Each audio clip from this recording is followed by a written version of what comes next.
el tema de la adoración que agrada a Dios. Quiero hacer un breve resumen de lo que hemos visto o lo que vimos en la ocasión anterior. Estuvimos hablando que tal vez muchos hemos venido de distintos contextos, entre ellos el contexto carismático. Y luego entramos a la iglesia Gracia Soberana, Iglesia Bautista Gracia Soberana. Y allí en el otro contexto experimentábamos otro tipo de entendimiento de lo que es la adoración a Dios. Y cuando llegamos entonces empezamos a sentir esa tensión, hablábamos de la tensión interior y empezamos a evaluar la adoración a Dios.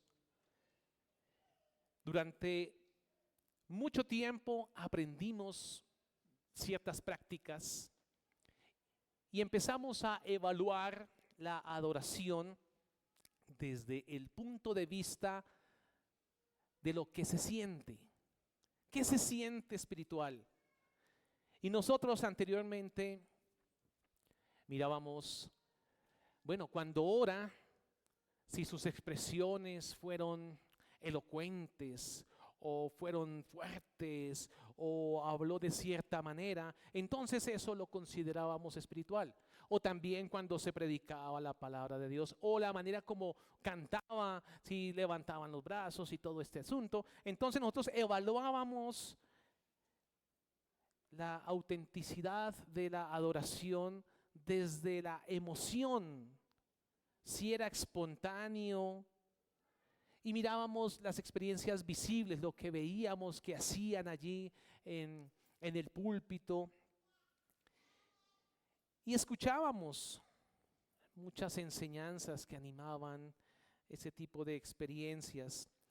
Pero poco a poco comenzamos a replantear ese criterio. Empezamos a entender a la luz de la palabra de Dios qué es o cuál es la adoración en la que Dios se agrada. Y decíamos que ya la pregunta no era ¿qué se siente espiritual? Sino que la pregunta cambiaba a ¿qué ha revelado Dios acerca de cómo Él debe ser adorado? Y empezamos a examinar la palabra de Dios, empezamos a ver Dios qué dice, empezamos a entender, a comprender los elementos de la adoración, lo que Dios ha instituido para el culto. Y empezamos a ver la verdadera espiritualidad, que es aquella que no depende de esas sensaciones momentáneas y fluctuantes que vivíamos tal vez anteriormente en los contextos carismáticos. Y empezamos a ver que Dios se agrada de la obediencia a su palabra, de que hagamos su voluntad, hagamos lo que Él ha ordenado como Él lo ha dicho. Pero esto no es de un momento a otro, eso toma su tiempo. Pero cuando ya hemos pasado por un tiempo, esa transición produce en el creyente un descanso espiritual, porque el creyente ya no depende de esas experiencias variables, fluctuantes, y empieza ya a evaluar la adoración con mayor profundidad. Y es más estable porque es lo que la Biblia ha dicho, lo que el Señor ha dicho. Es más seguro para el creyente porque sabe que está adorando como a Él le agrada y empieza a adorar a Dios como Él lo ha establecido. Y el creyente empieza a crecer sanamente. También vimos un primer punto que lo titulamos, dijimos punto A. Una mayor comprensión genera una mejor adoración.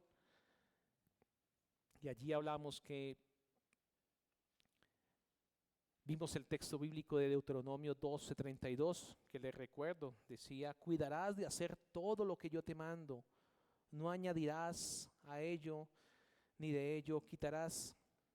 Y hablábamos que la palabra de Dios había que había hablado a Moisés, al pueblo de Israel, era una palabra que estaba completa y que era suficiente para dirigir al pueblo.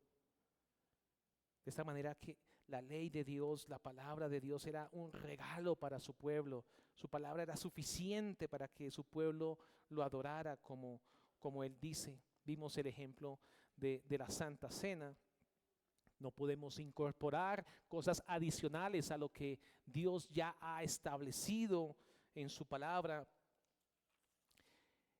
Vimos en el punto B, renovando nuestra mente, nuestra manera de pensar, guiados por la palabra de Dios. Y vimos cómo el apóstol Pablo nos animaba en Romanos 12, 1, 2. Así que, hermanos, os ruego por las misericordias de Dios que presentéis vuestros cuerpos en sacrificio vivo, santo, agradable a Dios, que es vuestro culto racional. No os conforméis a este siglo, sino transformaos por medio de la renovación de vuestro entendimiento. Entonces allí tocábamos el punto de que ya no nosotros llegábamos a la iglesia a decir, es que el culto hoy estuvo frío, hoy no se sintió así la fuerza del Espíritu, sino que ya hemos sido transformados por la palabra de Dios y sabemos que venimos a su iglesia es a ofrecer sacrificios, a adorarlo a Él. Cambiamos el sentido como vemos la adoración a Dios. Y decíamos que el Espíritu Santo se reconoce en su iglesia especialmente cuando su palabra es leída, cuando es predicada su palabra de manera fiel, cuando es cantada, cuando tomamos estos himnos y los cantamos y sabemos que estas letras tienen mucha teología y fortalece al creyente. Y es aplicada todas estas verdades al corazón de cada creyente. Esa es la manera como vemos que el Espíritu Santo está operando en su iglesia. Ya, como lo dijimos hace un momento, no depende de esa intensidad de las emociones fluctuantes, sino que depende de la fidelidad que tenemos hacia su palabra. Y finalizamos en ese punto. Vimos que eso nos va a ayudar a que como iglesia podamos crecer en estas verdades y podamos proteger lo que Dios nos ha dado como iglesia. Veremos hoy un segundo punto o un segundo tema. El tema de hoy es: la iglesia confiesa su santidad. Ese es el tema que veremos en esta mañana. La iglesia confiesa su santidad. Punto 1, para quienes están tomando nota. Una doctrina histórica con fundamento bíblico. Una doctrina histórica con fundamento bíblico. Punto A. Confesiones de fe sobre la santidad de la iglesia. Confesiones de fe sobre la santidad de la iglesia. Desde los primeros siglos, la iglesia posapostólica comprendió que no bastaba o no era suficiente con creer la verdad, sino que era necesario confesarla públicamente. ¿Y esto con qué propósito? Pues preservar la iglesia frente al error doctrinal. Surgían enseñanzas distorsionadas, y lo hemos visto a través de la historia de la iglesia, distintas enseñanzas que distorsionan sobre Cristo, sobre la salvación, sobre la naturaleza de la iglesia, y los creyentes entendieron que debían expresar con suficiente claridad lo que la Escritura enseñaba. Y esta práctica no era una innovación, sino era una continuación de lo que los apóstoles habían hecho y lo que podemos ver registrado en la misma palabra de Dios. Allí vemos algunas confesiones donde resumen grandes doctrinas teológicas. Podemos ver 1 de Timoteo 3, versículo 16. El que lo tenga lo puede leer en voz alta. Primera de Timoteo 3, versículo 16.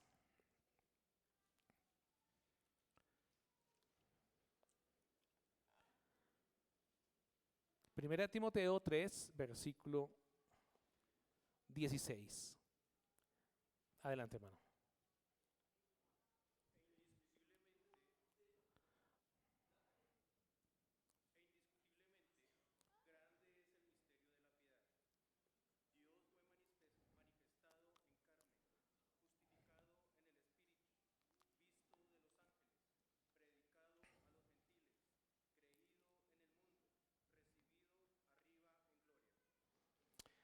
Aquí vemos que la iglesia asumió la responsabilidad de declarar de manera clara, precisa, la identidad y la doctrina.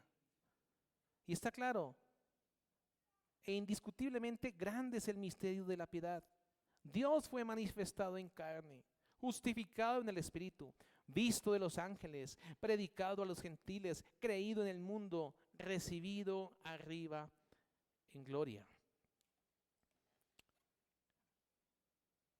También vemos que la iglesia convocó reuniones claves como el Concilio de Nicea y posteriormente el Concilio de Constantinopla. Allí se reunieron los líderes de la iglesia, pero no pretendieron crear nuevas doctrinas, sino que el propósito era defender y formular con suficiente claridad lo que ya había sido revelado en la palabra de Dios. Ese era el propósito allí de esos concilios. Y fue allí donde en este concilio se confesó que la iglesia es una, que es santa, católica, o sea, universal, y apostólica. Y esta declaración en este concilio no responde a una necesidad organizacional, no, sino a una necesidad doctrinal, a establecer doctrinalmente qué es la iglesia y proteger la iglesia con la verdad revelada frente a distintas interpretaciones erróneas que se pudieron presentar. Cuando la iglesia confiesa que es santa, no está exaltando el propio mérito de la iglesia, sino que está reconociendo la obra divina en su identidad. Esta afirmación se basa directamente en la enseñanza que está en la palabra de Dios. El apóstol Pedro declara que el pueblo de Dios es nación santa. El apóstol Pablo enseña que Cristo santifica la iglesia para presentarla pura. Entonces, estas confesiones históricas recogen, resumen esta verdad. La iglesia es santa porque ha sido apartada por Dios, redimida por Cristo y es consagrada por el Espíritu Santo. Estas confesiones reflejan que la iglesia entendió la identidad, una identidad que Dios le dio, una identidad que no es definida por las categorías humanas, no es tampoco por la cultura ni por la tradición. No, Dios mismo ha definido su iglesia. La iglesia no es santa porque tenga una cierta organización, una cierta liturgia.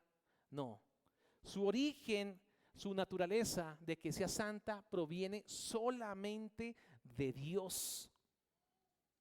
Dice el apóstol Pablo que la iglesia es templo en el Señor, lo cual muestra su santidad.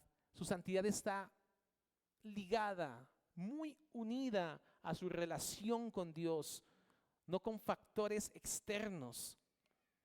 De esta manera, estas confesiones protegen a la iglesia de reducirla a pensamientos humanos. Vamos a nuestro segundo punto, fundamento bíblico. Vamos a mirar el fundamento bíblico de que la iglesia es santa. Entonces puede poner usted allí punto A. ¿Qué significa que la iglesia es santa? ¿Qué significa que la iglesia sea santa? La santidad de la iglesia significa, en primer lugar, como lo dijimos hace un momento en la confesión, que ha sido apartada para Dios. Apartada para Dios. La palabra santo en la escritura no describe inicialmente la cualidad moral, sino lo que describe es la condición de su consagración. Así como vemos los utensilios en el templo, que estos utensilios son llamados santos porque están dedicados exclusivamente al servicio divino. Asimismo, la iglesia es santa porque pertenece a Dios y pertenece de una manera especial. Miremos 1 de Pedro 2, versículo 9. 1 de Pedro, capítulo 2, versículo 9.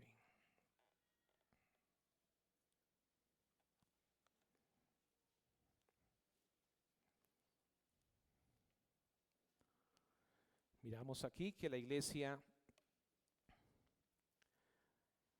no se pertenece a sí misma, mucho menos al mundo. Dice así la palabra. 1 de Pedro 2:9. Mas vosotros sois linaje escogido, real sacerdocio, nación santa, pueblo adquirido por Dios, para que anunciéis las virtudes de aquel que os llamó de las tinieblas a su luz admirable. Vosotros que en otro tiempo no erais pueblo, pero que ahora sois pueblo de Dios, que en otro tiempo no habéis alcanzado misericordia, pero ahora habéis alcanzado misericordia. Nación santa, pueblo adquirido por Dios. La iglesia le pertenece a Dios. Solamente Él puede reclamar este derecho de propiedad. Y vemos también en la palabra de Dios muchos otros textos bíblicos que relacionan directamente la iglesia con la santidad. Miremos 1 Corintios 14, versículo 33. 1 Corintios 14, versículo 33. El que lo tenga, lo puede leer, por favor.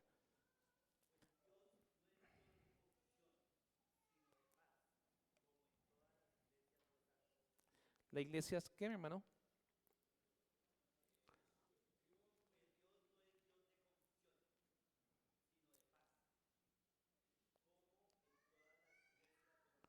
Listo. Las iglesias de los santos. Hay una relación directa y en el mismo versículo allí se ve que menciona tanto la iglesia como la santidad. 1 Corintios 16, versículo 1. Vamos a mirar esta misma relación entre la iglesia y la santidad. 1 Corintios 16, versículo 1.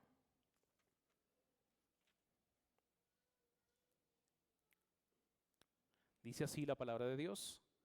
En cuanto a la ofrenda para los santos, haced también vosotros también de la manera que ordené en las iglesias de Galacia.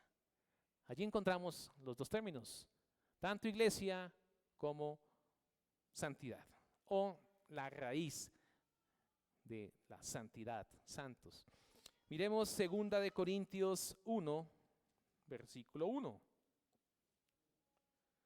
También vamos a encontrar iglesias y también vamos a encontrar la palabra santo.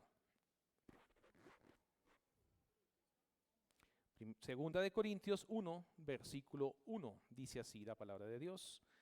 Pablo, apóstol de Jesucristo, por la voluntad de Dios, y el hermano Timoteo, a la iglesia de Dios que está en Corinto, con todos los santos que están en toda Acaya.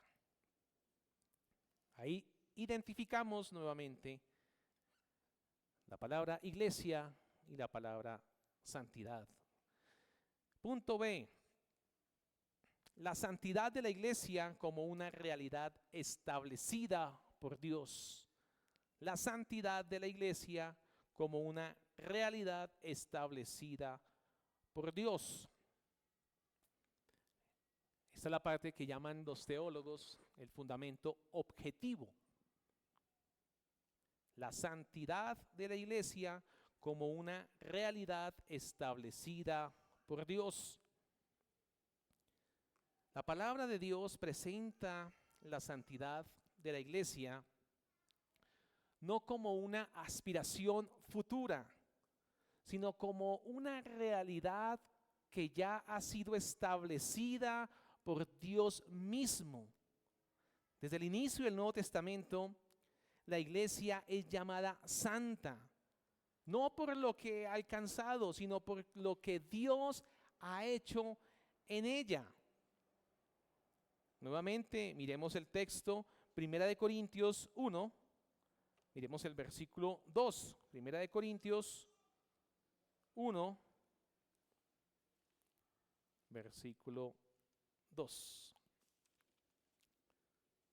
Dice así: a la iglesia de Dios que está en Corinto, a los santificados en Cristo Jesús, llamados a ser santos con todos los que en cualquier lugar invocan el nombre de nuestro Señor Jesucristo, Señor de ellos y nuestro. Entonces la palabra de Dios afirma que los creyentes somos santificados en Cristo Jesús. Indica que la santidad es una posición que ha sido otorgada de parte de Dios a su iglesia.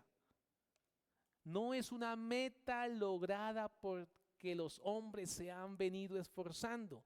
No, es objetiva. Dios la ha dado en Cristo. Esto establece que la iglesia es santa en su esencia. La esencia de la iglesia es santa porque ha sido apartada en Cristo.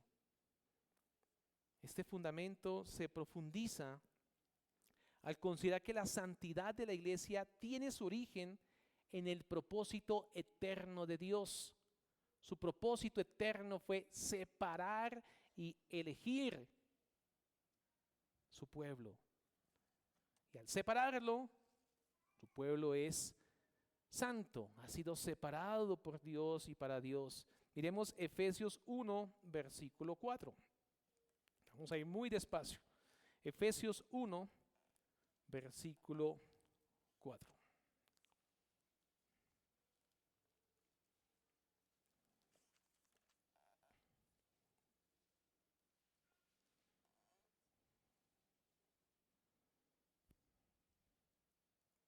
Dice así la palabra de Dios. Según nos escogió en Él antes de la fundación del mundo, para que fuésemos santos y sin mancha delante de Él. Antes de la fundación del mundo. Antes. Con un propósito, para que fuésemos santos. Esto significa que la santidad de Dios no es un accidente. También vemos que no hay aquí una relación al pecado, sino hace parte de un plan soberano de Dios desde la eternidad, escoger la iglesia, escoger su pueblo, separarlo para Él, su tesoro. Ya más adelante vamos a ver las implicaciones subjetivas, pero por lo pronto estamos en la objetiva. Porque pueden salir algunas preguntas allí. Pero vamos despacio, ténganme paciencia. Vamos al punto C. La santidad de la iglesia se fundamenta en la obra redentora de Cristo. La santidad de la iglesia se fundamenta en la obra redentora de Cristo. La palabra de Dios muestra que esta santidad se fundamenta solamente en la obra redentora que Cristo ha hecho. Miremos Efesios 5, leeremos los versículos 25 al 27. Alguien que lo lea, por favor. Efesios 5, versículos 25 al versículo 27.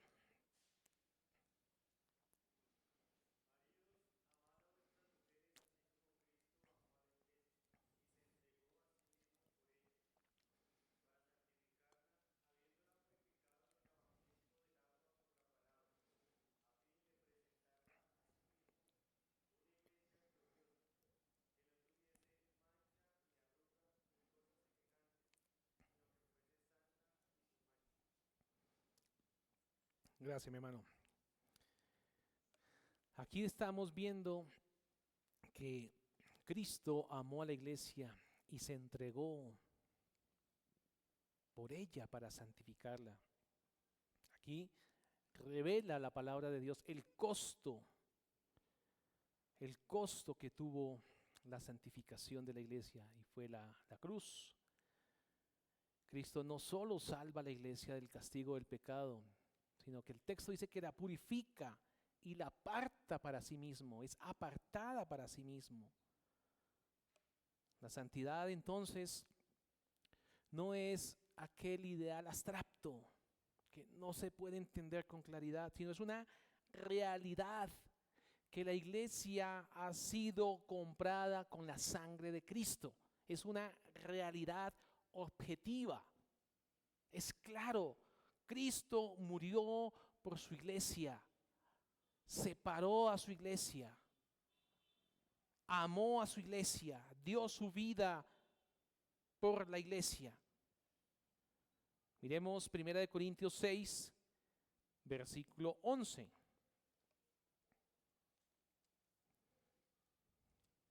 Alguien que lo lea. Aquí veremos la obra del Espíritu también con la iglesia. 1 Corintios 6, versículo 11. Adelante, hermano.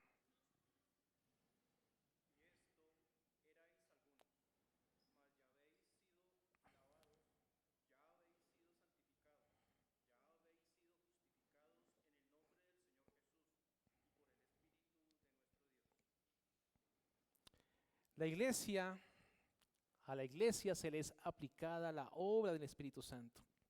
Y aquí el apóstol Pablo está afirmando una realidad. Ya habéis sido santificados. Acabo de leer el texto. Por el Espíritu de Dios. Ya habéis sido santificados.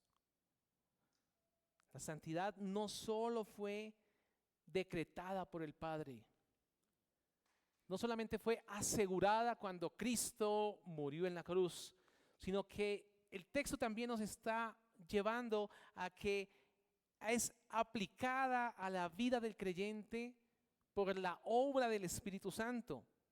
La iglesia es santa porque Dios mismo habita en ella. Dios marca a su iglesia como su propiedad. Dios las transforma desde adentro. Es su iglesia. Punto D. La santidad pertenece a la iglesia como cuerpo. La santidad pertenece a la iglesia como cuerpo. Aquí vamos otro aspecto fundamental de la iglesia. La palabra de Dios identifica a la iglesia como una comunidad de santos, la comunidad de los santos. No es un grupo en proceso a llegar a ser algo distinto, sino que su identidad actual es precisamente esa. Miremos 1 de Pedro, nuevamente 2, el versículo 9. Recordemos lo que dice el apóstol Pedro. Y tengamos en mente la comunidad de los santos. 1 de Pedro 2, versículo 9.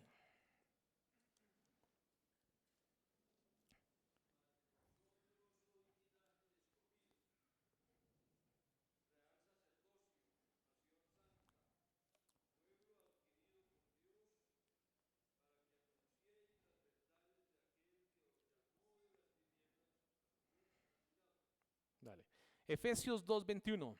Miremos otro texto que nos soporta el punto. Efesios 2, versículo 21.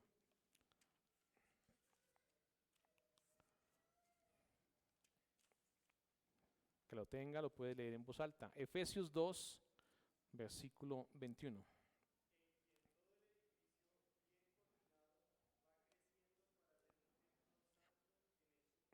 Ujú. Todos como comunidad, templo santo en el Señor. Estas expresiones están mostrando la santidad no de manera individual. Los textos que hemos leído muestran a la iglesia de manera corporativa y muestran la santidad de manera corporativa. La iglesia como un cuerpo redimido por Dios, separado por Dios. Entonces, mis hermanos, ya habiendo hecho este contexto, ¿cómo debemos adorar? Debemos adorar como Dios quiere ser adorado, porque la iglesia, según el fundamento bíblico que acabamos de ver, es una realidad establecida por Dios mismo. La palabra de Dios no presenta a la iglesia como una comunidad común, así, simple, no. Está mostrando que la iglesia es un pueblo apartado por Él, consagrado por Él. Llama a la iglesia los santificados en Cristo.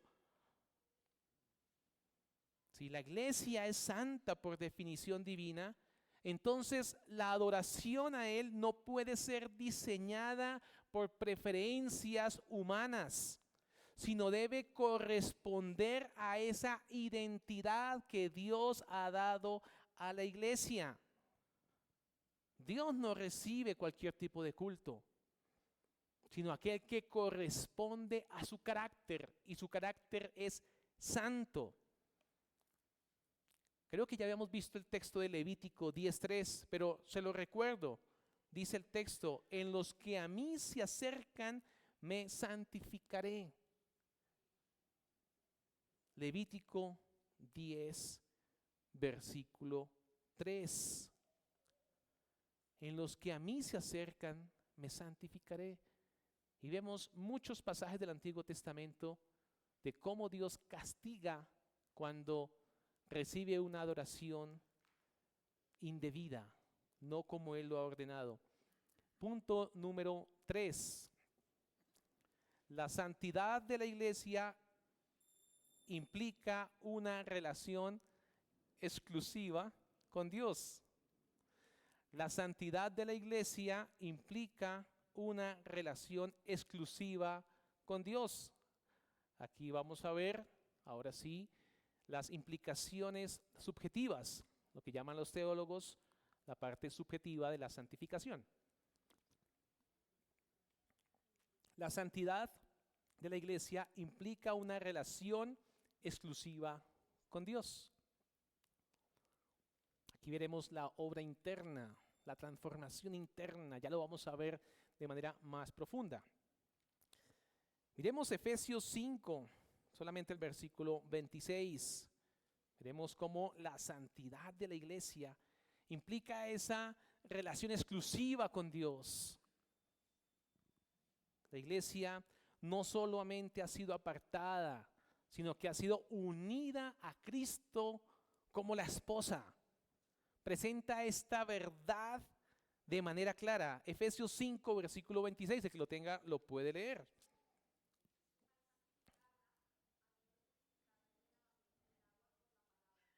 Nuevamente, mi hermana, otra vez, por favor.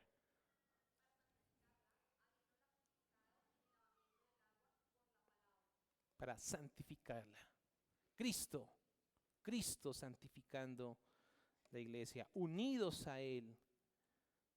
Aquí el apóstol presenta esta verdad al enseñar que Cristo amó a la iglesia y se entregó por ella para santificarla. ¿Qué significa esto? Que la santidad no es simplemente una separación negativa del pecado, sino que es una consagración positiva hacia Dios. Vamos en consagración a Dios. ¿Por qué? Porque hay una relación viva. Hemos sido vivificados por Dios y permanecemos y permaneceremos eternamente con Él. Entonces la iglesia es santa porque está en comunión con aquel que es santo. La iglesia tiene comunión con el santo. Y aquí la palabra de Dios está haciendo una relación muy clara del matrimonio, el esposo con su esposa. Dice Charles Spurgeon, abro comillas, hablando del esposo y la esposa, y Cristo obviamente con su iglesia, dice, se ha convertido en parte de sí mismo. Es miembro de su cuerpo, es parte de su carne y de sus huesos. Y así es la iglesia para Cristo, para siempre, una esposa eterna. Él dice, no te olvidaré, no puedo. Tu nombre grabado en mi corazón permanecerá para siempre. En las palmas de mis manos, mientras te miro, veo las heridas que recibí al sufrir por ti. Fin de la cita. El amor de Cristo por su iglesia. Tal vez podemos pensar en un ejemplo secular de cómo el hombre hace lo que sea con tal de conquistar a su prometida y casarse con ella. Y hemos escuchado cualquier cantidad de cosas que el hombre hace para conquistar. Y si le toca exponer su vida porque está enamorado, lo hace. Y aquí vemos que Cristo tiene en sus manos grabada todo lo que Él ha hecho por su amada, por su iglesia. Punto A de este punto tercero que dijimos que la santidad de la iglesia implica una relación exclusiva con Dios. Punto A, la santidad implica una transformación real y progresiva. Real y progresiva. Mis hermanos, yo creo que lo vamos a dejar hasta aquí. Dejemos ahí el texto, 1 Corintios 3, versículo 16 y versículo 17. Pero llevemos en nuestra mente, o dejemos en nuestra mente, que la santidad de la iglesia implica una relación exclusiva con Dios. La iglesia debe tener una relación viva, permanente con Cristo. Que la iglesia es santa porque está en comunión con aquel que es perfectamente santo. Que esto nos motive a seguir perseverando en la búsqueda de la santificación de nuestras almas. Oremos, mis hermanos. Padre Celestial, te damos gracias por tu palabra. Gracias, Señor, porque tu palabra es viva, es poderosa. Tu palabra tiene el poder de transformar el alma, de dar vida al muerto, de santificar al pecador, de redimir a aquel que está condenado. Padre, gracias, Señor, porque tú eres santo, porque en ti no hay mancha, porque has elegido una iglesia para ti, solo para ti.